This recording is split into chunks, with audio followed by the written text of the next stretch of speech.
it gets concentration, then it gets deeper brown, dark brown, black, and black with red highlights, kind of a mahogany almost like appearance. And that seems to be the case. Now, that's under the light microscope. You can see those subtleties with the bright illumination. Just out in nature, it kind of is much more subtle. The darker color tends to dominate.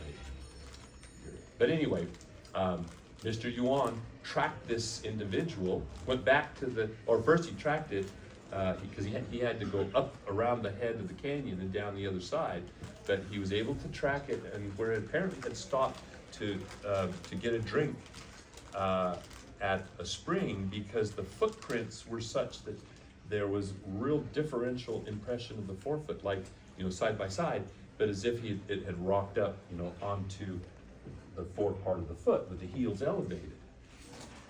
And so that differential weight had caused pressure ridge to express. So anyway, he had hustled back and was able to scrounge up some plaster and went back and made a right and a left cast. And they wanted me to evaluate these. They wouldn't let me see until they had the cameras rolling so they could capture my initial reaction to the whole thing. So I had brought along with me multiple reprints to distribute to the various contacts, and one of the reprints I had was the paper I wrote about the ichnotaxonomy, where I named the Sasquatch footprints, Anthropoidopes ameriborealis, the North American 8-foot, and had a differential diagnosis, and it was profusely illustrated with examples, including these really nice 3D scans we had done of the titmus cast, and then with stills depicting it in various angles. Handed a copy of that to Mr. Yuan. Of course, he couldn't read the English. I was really amazed that there are very few Chinese, just maybe half of 1% of the very educated who are involved in businesses that interact with English people. The general populace doesn't have a whit of, not even hello, thank you, where's the bathroom, nothing. And of course, they don't have but very little American television. So he had no clue. Not only could he not read, but he had no idea about Sasquatch. He asked me, in fact, through the interpreter, is there anything like the Yeren, like the wild man? Yeren literally translates to wild man in America. And I said, yeah, as a matter of fact. But anyway, so he's thumbing through this, turns the page, and there's that figure sat up. He reaches back. We're in this little bus going out to the site where they wanted to set up the interview with a nice backdrop of a cultural site. And man, he grabs my jacket and he's nodding. I said, okay, good, I'm excited. Sure enough, we get set up, and then he opens up, he has this little travel case, suitcase, and out comes the toweling, and then out come these two casts. And my jaw just dropped. It's just, they were almost exact replicas of the titmus cast, except they were a little bit broader. This might have been a male instead of a female, young male.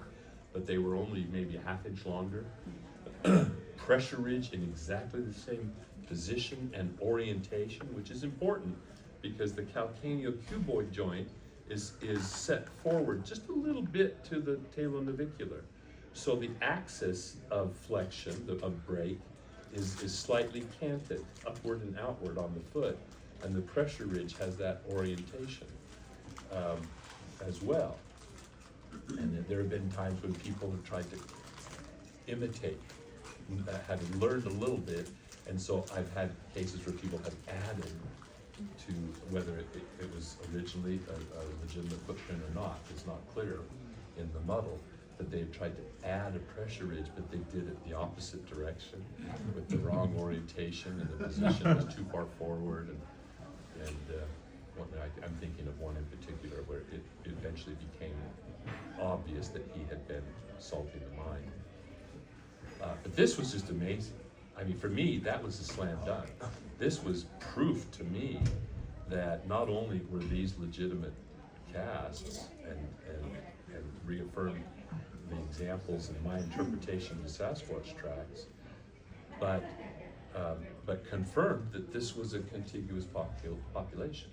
At one time, North America was colonized by the expansion of something of a Sasquatch-like creature, a wild man, and not man, wild man in just the euphemistic sense, not in the literal sense at all, from Asia, which is the pattern. I mean, people don't realize 75% of the species we think as common native species to North America originated in Asia. That's where their evolution took place, and they've emigrated across. And it wasn't always a frozen Arctic wasteland. There was this one book that was published, it just like slapped. Because for someone to so blatantly reveal their ignorance is just kind of amusing in some ways, but aggravating in others. But he said, so they would have us believe that a shuffling band of Gigantopithecus made their way through an Arctic wasteland into a continent filled with hungry humans. What? This was a natural history writer, a recent one. I can't remember now if it was McLeod's book or if it was Joshua Blue Booze was the other two authors that came out with books almost simultaneously. They were both very skeptical and both very uninformed, completely uninformed. And anyway, people don't realize there was contiguous mixed deciduous coniferous forest extending from China all the way to the southeast, to Alabama. There are correlative species of plants and animals. I just saw one online today. Up to now, we've had little teeth of the red panda. The little raccoon-looking panda that was part of the community that Gigantopithecus was a member of. We've got examples in the Pacific Northwest and down in the southeast.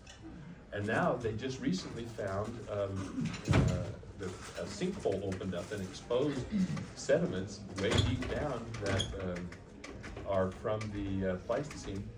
And amongst it was a complete red panda skull. First time something like that's been found. So I mean, if a little raccoon-sized mammal is able to brave the Arctic tundra and shuffle its way, I mean, you have to imagine this is not some species packing their bags and saying, or putting a little backpack, a little knapsack on their stick and striking off to find their fortune on the horizon. This is the expansion, the inexorable expansion of habitat into the available space. And likewise, the animals that occupy that habitat as it expands are passively moving along with the expansion of the habitat. So in one sentence, the cast that most influenced me was the Bob Titlis cast. All right. Now there was another question that was on cue. Let me answer that one first. So. Yeah, it was about your memories of Robert Patterson showing the film at Spokane. So I was about 11 years old. I was in 5th grade. I remember specifically, I was in 5th grade. In fact, I was at Indian Trail Elementary. One evening, we were doing a demonstration. So those of you that are my age might remember Gymkhana. It was when you would do a program for the parents to demonstrate all the things you were accomplishing in physical education class, which doesn't exist anymore either. So we were there at school in the evening, which was always weird for youngsters to be in your classroom after hours. We're waiting for our turn to run into the gym and do our tumbling and our basketball shooting, and the kids were all abuzz. And I'm thinking, what are you talking about? Dad, didn't you see the advertisement in the newspaper? For what? There's a movie about this thing called Bigfoot. I go, Bigfoot? What's Bigfoot? And they were describing this giant hairy ape, this caveman, this something, or this primitive man. And I, of course, at that age, I was fascinated with all things natural history, all things relating to human evolution, which was kind of a little bit of a taboo topic. But I had my insect collections and my menagerie of various animals. I had terraria and aquaria and bringing home stray pets. We had pet ground squirrels and things that we'd found along the way, and all kinds of stuff. And so, I was very fascinated by this. And I remember I went to run home. It was in the evening, remember, and this is in Spokane, dominated by these giant ponderosa pine trees with big tree trunks. And my parents, had watched my portion, we had to stay through the whole thing to support the rest of the kids too. But parents could slip in and out as their children's performance was done. And I lived it was only about 4 or 5 blocks away from the school, but in the evening it seemed like a lot longer than that, especially with the Sasquatch lurking behind every tree trunk, you know. And I remember, but I braved it, and I ran home, and I found the newspaper and opened it up, and sure enough, there was the advertisement. Now, subsequently, someone's actually sent me a copy, after having related the story, sent me a copy of that advert. I've got it framed in my office. But there were 2 showings on Saturday. It was in 1969 by this time, because it was late '67. And then he'd shown the film to a group of scientists in British Columbia, and then Ivan Sanderson made arrangements for it to be shown in the Smithsonian, at the Smithsonian, to a panel of scientists there. And then eventually he went on the road. And one of the first public venues was Spokane. And so that's where I did all my grade school years. So I convinced my dad we had to go to this. My parents were always very supportive, you know, with all sorts of with materials and with books and the Time Life Nature Library, and I had the International Wildlife Encyclopedia set and stuff like that. So Dad took my younger brother, I had a younger brother 2.5 years younger, and we were there, center section, 3rd row back. I actually did I did some searching and found an archival picture of the Spokane Coliseum, and it wasn't the event, but it had a man standing right in the center of the stage, just like Roger walked out and stood there and introduced what we were about to see. And we were on the 3rd row in the center section, and so big screen that filled that stage, and that was just amazing. I mean, my memories. Recently, someone found a reel of that film, that whole documentary that showcased the Patterson-Gimlin film. It was a documentary he produced with it. And it's a little campy upon reviewing it. The nostalgia kind of, embellishes, exaggerates it perhaps a little bit, but it was kind of campy and what you would expect for circa, homespun documentary circa 1967, 69, 60, whatever. But Mike Rugg down at Felton at the Discovery Museum, someone found a copy at a garage sale of all things and took it into Mike. So Mike, at one of his events, actually got permission to show it. And he eventually returned it to Mrs. Patterson, who didn't have a copy of it, and she was very grateful. But it was interesting to watch that again and reminisce about the impression that made. But I mean, of course, the thing that was most emblazoned in my memory was the repeated pass and the close-ups and the slow motion of the Patterson-Gimlin film itself.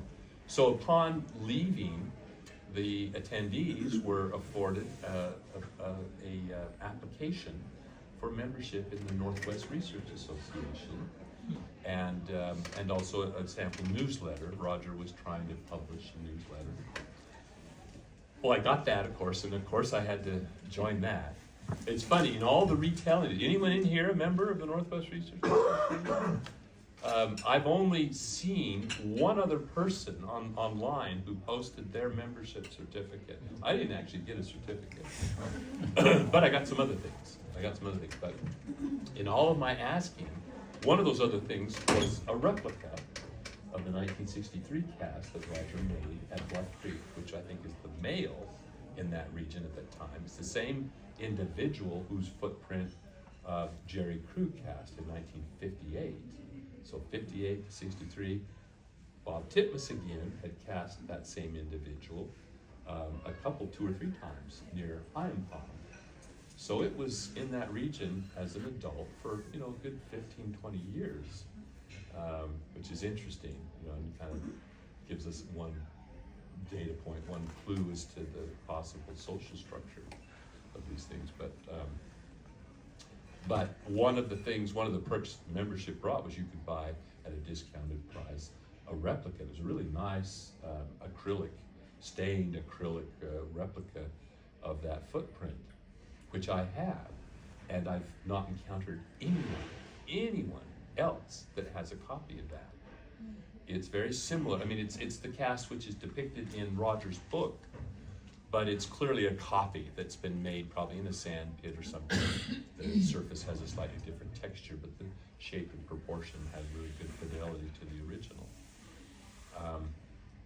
So that was one thing. Another perk was you got a 5x7 color print from the original film, as well as an 11x14 black and white full frame of 352, or whichever number Bill Munns has shown that the numbering upon which that is based, that classic 352 label, is off by a couple of frames. But it's too confusing to even bring it up, and I shouldn't bring it up. But in any case, these turned out to be really important because, you know, they were photographic prints projected from the original film. They're as clear and crisp as we've got of anything. And, you know, I can take one of those, actually put it under my dissecting microscope, and as far as enlargement, and that gives you a really good sense too of what the level of resolution is, what can and can't be gleaned from the film. So those are some of the things. And it's a daisy chain. One thing leads to another, and one concept and one event, one experience leads to another, and it's you know, which is interesting to realize, to contemplate that you know, when I'm talking about this stuff, it's not just an isolated experience here or something that I read there. It's the accumulation of 30 years of direct experience and involvement firsthand with many of these phenomena, many of these people, many of these data, on top of, built upon top of, an academic career that has, you know, focused on the very central aspects of paleoanthropology and the evolution of hominin bipedalism, and all the comparative studies of primates that go with that. Anyway, so yeah, you can. You know, I've been reading about these observations of Bigfoot on Vancouver Island. Yeah. Can Bigfoot swim? Almost certainly, yeah, I would think. Really? Yeah. And all you have to do, just get online and Google, excuse me, sorry, chimpanzee or orangutan swimming. They can learn to swim. But there's this one orang